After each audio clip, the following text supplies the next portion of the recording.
पिल्ले मिल हा 6 वर्षापासून बंद आहे. 6 वर्षापासून कोरोना 3 वेळा गेला, 3 वेळा वापस आला, पण पिल्ले मिल अजूनही चालू झालेलं नाही.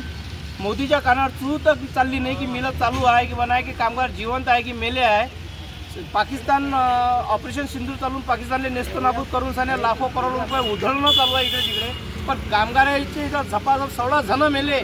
ते 16 जणांसाठी कोणतं सिंदूर ऑपरेशन चालू नाही करून दिला मोदी. आणि कामगाराचे घरचे लेकरं बाया सर्व बिचाराचे हाल अपेष्टा होऊन राहिले. त्याच्यावर काहीच हे नाही आहे. उद्योजक आहे तो आणि उद्योजकप्रमाणे वापरून झाला आहे. आमचं एकच म्हणणं आहे की आम्हाला पुराणे दिन वापस द्या, अच्छे दिन आम्हाला पाहिजे नाही. आमचे जुने दिवस आम्हाला वापस द्या. झालं, सहनशीलता खतम झाली. आमदार येऊ द्या, खासदार येऊ द्या, हे येऊ द्या, ते येऊ द्या, सर्व आणलं तरी मिल चालू व्हायचं नाव नाही झालं. पगार रोखून राहिले. तो टेक्स्टाईल मंत्री फुकटचा पगार घेऊन झाला तिथं बसून जाण्या. त्याचा पगार तो काढून झाला, बाकीचे उपाशी ठेवून झाला. काय कामाचे असे मंत्री बनून राहिले आणि काय भारताचं भविष्य घडून राहिले हे लोकांना मारून झाले अंदरच्या अंदर. हे ना इस्तेफे देऊन द्या, याच्या इकडून चालत नाही. तर सीधा देश चालवत असेल लक्ष द्या. नवीन रोजगार तर नोका पण जुने चालू करा.